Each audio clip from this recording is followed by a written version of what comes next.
Storm journeyed to the realm of the Orishas to fight Shango and teach him a lesson in divine humility.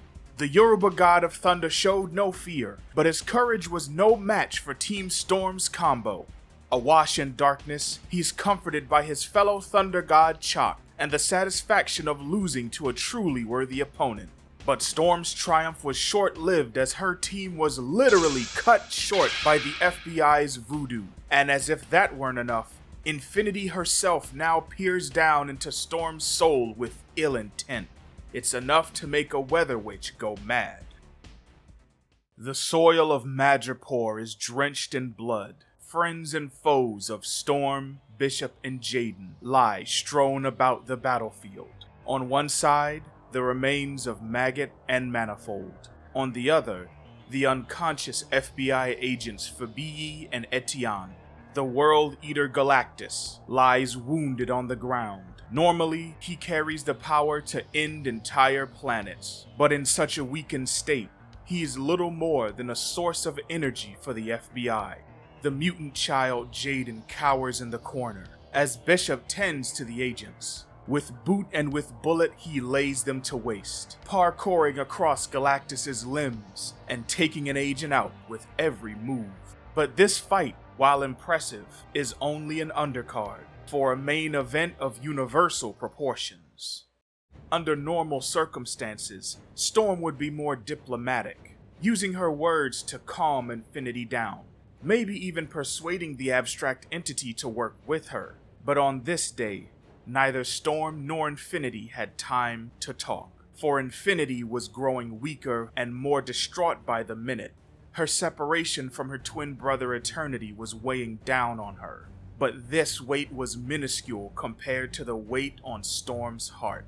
Two friends were taken from her right in front of her eyes, and she knows that it's all her fault. As the fight drags on and Infinity grows weaker with each blow, Storm only grows stronger. The careful identity of restraint that she has built up for all 30 years of her life is crumbling beneath her feet. And as stoicism gives way to fury, Storm's more terrifying powers begin to surface. Powers which have been passed down through the generations of her maternal line, blessed by the elder goddess Oshter. The same powers that her ancestors Ashake and Aisha wielded in their times of need. But this is not a mere time for need for Storm. This is a time of mourning, not just for her fallen friends, but her own sense of self. Eternity has made her his plaything, and on the rare occasion where she would need him, he has abandoned her. She's a pawn in a game that she never asked to play. But in this moment, when her emotions take over, the pawn becomes a queen. This side of her was shown to Dr. Doom when he thought to make her his plaything, and it was revealed to Storm herself by way of the Black Vortex, tempting her to taste of this ultimate power. Back then, she turned it down, knowing just what dangers it could bring, but she won't turn away this time. This time, she takes the goblet of power in both hands and drinks from it in full. Gateway appears and portals away with the remains of his fallen friends.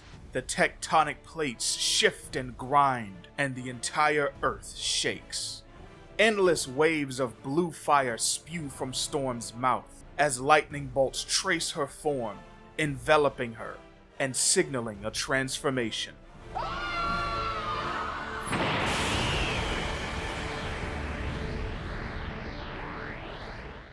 Gone are the days when her own powers will be used against the ones she loves. Gone are the days when people will make her remember the worst parts of her life by stripping her of her autonomy. Her will, her mind, her body, and her destiny are hers and hers alone to command. She is taken by no one, she bows to no one. And this is what makes Ororo Monroe a goddess. The sky dims in an unnatural color, as if the world itself were about to end. The one signaling its Armageddon hovers hundreds of feet in the air. In her upstretched palm forms a spark, which then expands to gargantuan proportions. A bomb, formed by this spirit of fury, now illuminates the sky, Surges of divine lightning race down to the ground, lashing infinity in the back and piercing through her chest. As if the preceding battle wasn't hard enough, Storm's not done teaching a lesson to this entity yet. For one rare moment in her lifetime, her emotions are in control, and they're telling her to do one thing. And Infinity is suffering so much from the absence of her brother that she would welcome it. The sky and the ground have disappeared, all enveloped in Storm's godly energy. Nothing controls her now, nothing but her emotions. They have made her, the one who craves freedom the most, a slave. And now they're about to do much more than that. Storm looks down as the Silver Surfer races toward her. Galactus and Bishop look on as well, alerting her of what she's about to do. But out of all of them, it's Jaden's voice that reaches her the deepest. Galactus holds up his hand, letting the girl walk forward, speaking words that only she can speak, for they're the same words that Storm spoke to her when she was losing herself, just as Storm is losing herself now. Enough lives have been lost today. The child's words ring true in Storm's ears. Tears fall freely from her illuminated eyes, and just like that, Armageddon is evaded. As Storm wrestles with the darkest part of her soul, a council meeting is being held in the neutral realm for all pantheons. Every storm god in existence is in attendance, including Susanoo and Mama Ragan, two of the 4 storm gods who ambushed Ororo Monroe. The reason behind their random act of violence is finally revealed. This wasn't simply a power move, but one of pettiness. In classic godly fashion, these ancient beings were jealous, all because Ororo Monroe, the mutant, was chosen by eternity to be his champion, his vessel, his host. Hadad approaches ever closer, and these gods must all choose a side. Will they stand with the universe or against it, as Hadad seeks to destroy it and start it anew? Zeus leads the proceedings, commanding those who are in favor of joining forces with Storm to raise their hand. Only one brave voice speaks up on behalf of Ororo, none other than Beta Ray Bill himself. He stands tall, lightning surging from his eyes, speaking plainly about the madness happening before him. Perhaps the centuries of excess mead and wine have finally taken their toll. These are the same storm gods who have all slain their own leviathans, as if the universe itself is simply playing a familiar tune over and over again. What is this but another dragon to slay? But Beta Ray Bill's impassioned speech falls on deaf ears. These gods are far too petty to listen to reason, and far too vain to ally themselves with the likes of Ororo. So Beta Ray Bill calls his hammer to him, just as his friend and brother Thor has done with Mjolnir. If they won't listen to reason, then maybe Asgardian steel and Uru metal will do the trick. And just as Storm has done, Beta Ray Bill prepares to make his stand against his divine brethren. But this fight will not take place, for the Black Winters have arrived. You think this is over? I'm just getting warmed up! I can't die yet! There are still more to kill! Beta Ray Bill twirls his hammer and prepares to duel with the Black Winter, even if he is the only storm god left standing. But these Black Winters are the tools of Hadad, who is no Widowmaker, no Orphan Maker. When Hadad steps into our universe, everyone dies. Back on Earth, Storm is forced to deal with death in her own way. Japheth is no more, and Eden clings to life against all odds, as doctors race around the clock to stitch him back together. Storm is back to her normal self, her flowing locks fully restored by her transformation. But her hair is the last thing on her mind right now. All she can think of is how she failed those who she loves by being too stubborn to receive help when offered. She should have studied with Dr. Voodoo. She should have took Thor up on his offer. Perhaps Storm has more in common with her fellow Thunder Gods than they or she can realize right now. But Storm is learning from her lessons, as she also learns just how cruel this universe can be. To help his mournful friend, Gateway places his fingers upon Storm's face and illuminates her regarding the situation at hand. Eternity stands at the feet of his father, the one above all. He has come to bargain for all of our fates. Oblivion has already paid the ultimate price, and his sister Death's ways are unknown. Their powerful friends and allies are already scattered to the wind, fighting their own fronts in this thunder war.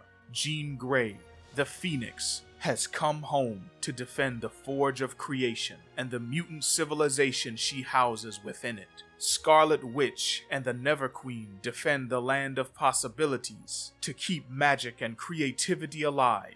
Infinity and her avatar, Quasar, stand at the ready to repel Black Winters, as do Galactus and his herald the Silver Surfer. All the players are in place, leaving Ororo Monroe, the last and youngest storm god on Earth, to face Hadad, the first and oldest, all by herself.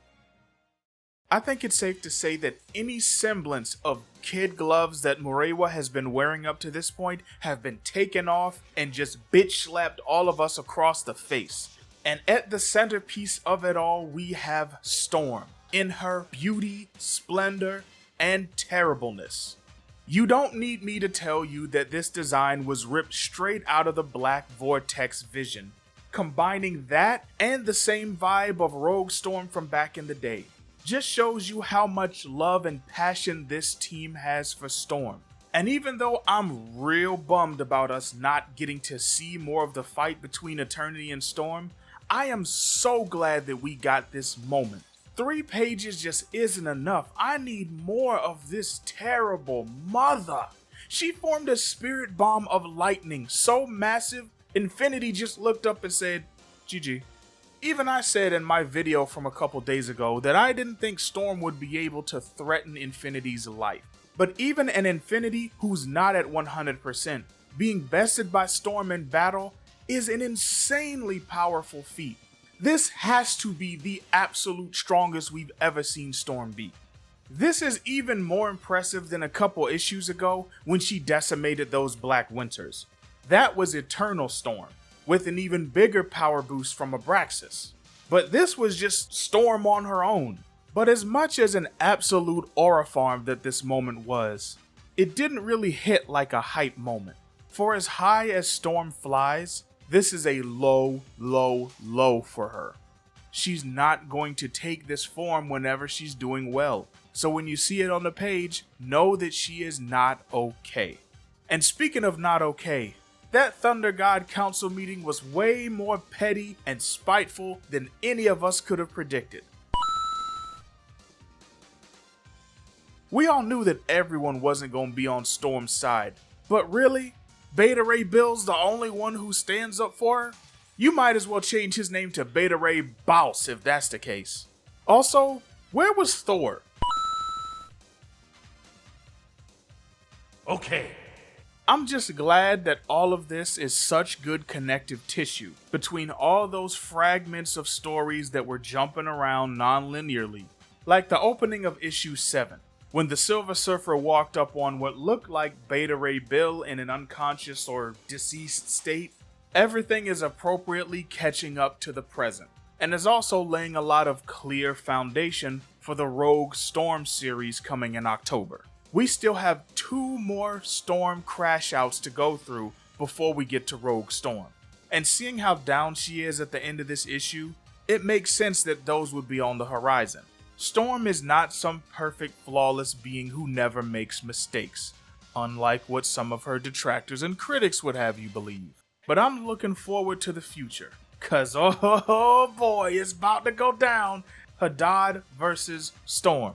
Hadad the first versus Storm the last. Hadari Yao versus Hadade.